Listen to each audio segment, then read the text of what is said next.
The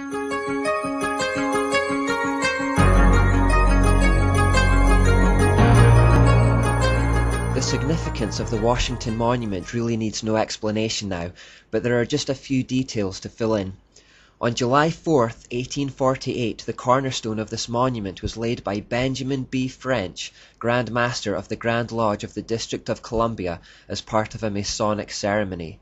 Hundreds of lodges contributed to the building of the monument, which contains 35 Masonic memorial stones interspersed with the rest.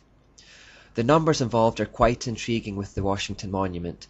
At the ground level, each side of the monument measures 55.5 feet, which is 666 inches exactly.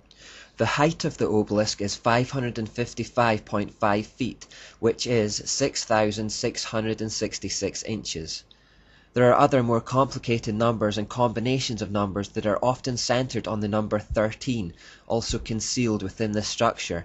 I won't go into them all individually, but in Chaldean numerology the number 13 represented a number indicating change of plans, place, and such like, and is not unfortunate as is generally supposed. In some of the ancient writings it is said, "He who understands the number 13 will be given power and dominion." It is a symbol of power which, if wrongly used, will wreak destruction upon oneself. It is a number of warning of the unknown or unexpected if it becomes a compound number in one's calculations. So the numbers themselves convey a message to the initiated. In this case it's saying that America represents a change of plan and location, which would mean the change away from France, and that it will be a country of great power. The Statue of Liberty is perhaps the most recognizable American landmark. Indeed, she is almost synonymous with the USA. It is quite widely known that the statue is a gift from France to America, but the details of the structure give the game away. The gift was in fact from the French Grand Orient Temple Masons to the Masons of America, in celebration of the centenary of the First Masonic Republic in 1884. It was commissioned by the French Mason Edward Le Bouillet, who wanted to create a giant statue replicating a goddess that the Masonic movement idolized. Le Bouillet was responsible for raising the finances necessary for the project and commissioned fellow Mason Frederick Bartholdi to produce the designs for the sculpture. It was then built by Gustave Eiffel, also a Freemason, who would sculpt this goddess of illumination from ancient times, the same goddess they had enthroned at Notre Dame. The Statue of Liberty remains the biggest idol of the goddess Ashera in the world today. Her name there is the Roman Libertas. Some who have recognized the Masonic link call her by her Egyptian name Isis. Really, it doesn't matter what name she's given, it's the same goddess from Babylon. Libertas in ancient Rome was the goddess of personal freedom and liberty, and was popular for her promotion of the idea that people should be free to do whatever feels good. She was called the matron goddess of prostitution because she promoted sexual freedom. Indeed, according to the Roman system, she had invented the concept. This isn't surprising when we remember that Semiramis was a brothel keeper. Different name, same characteristics as always. Slaves considered her their goddess as well, as they looked to her as their hope for freedom. Many female slaves who gained their freedom later turned to prostitution to survive, and thereby retained Libertas as their goddess. The Statue of Liberty holds in her right hand the Masonic Torch of Enlightenment, and her official title is Liberty Enlightening the World.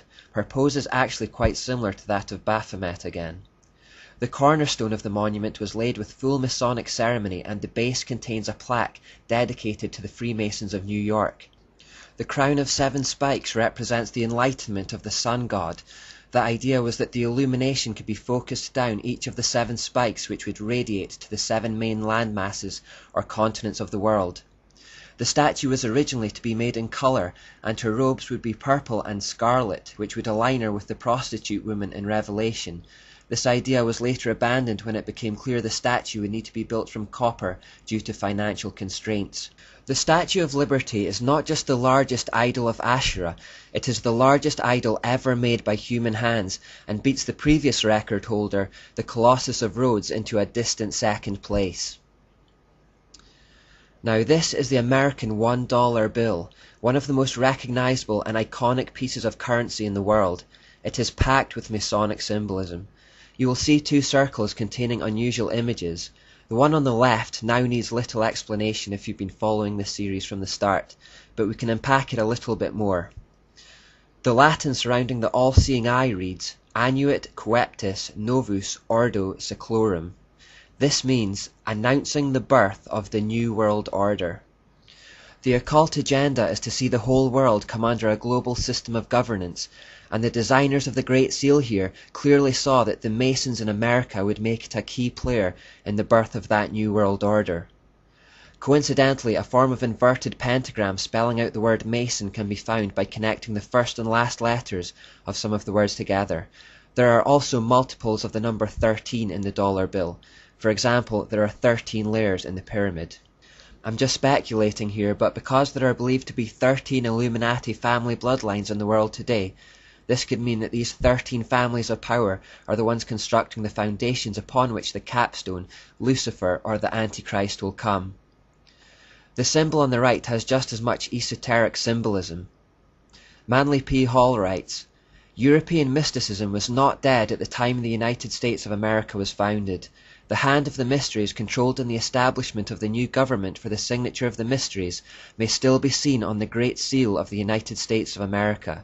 Careful analysis of the seal discloses a mass of occult and Masonic symbols, chief among them the so-called American Eagle. The American Eagle upon the Great Seal is but a conventionalized phoenix.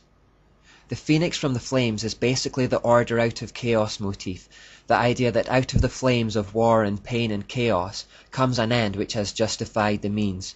You might remember it from the front of Albert Pike's book, Morals and Dogma.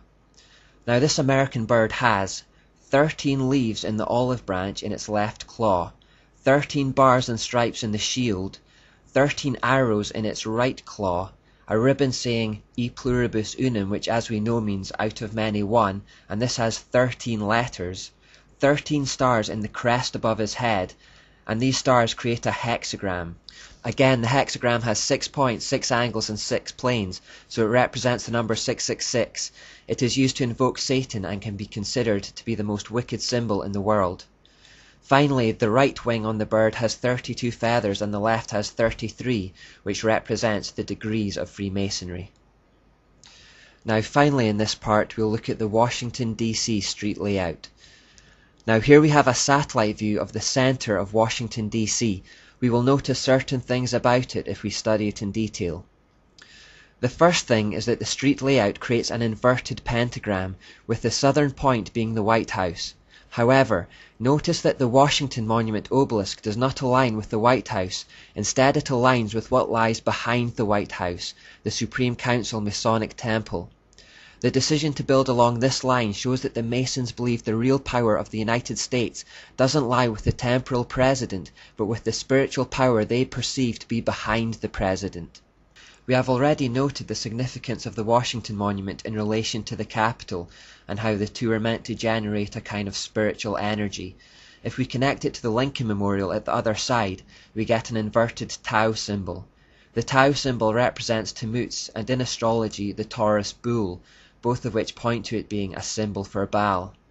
Draw a line from the US Capitol and the Lincoln Memorial up to the Masonic Temple, and you create a triangle or pyramid style shape with the temple as the capstone, the place where the all-seeing eye would be.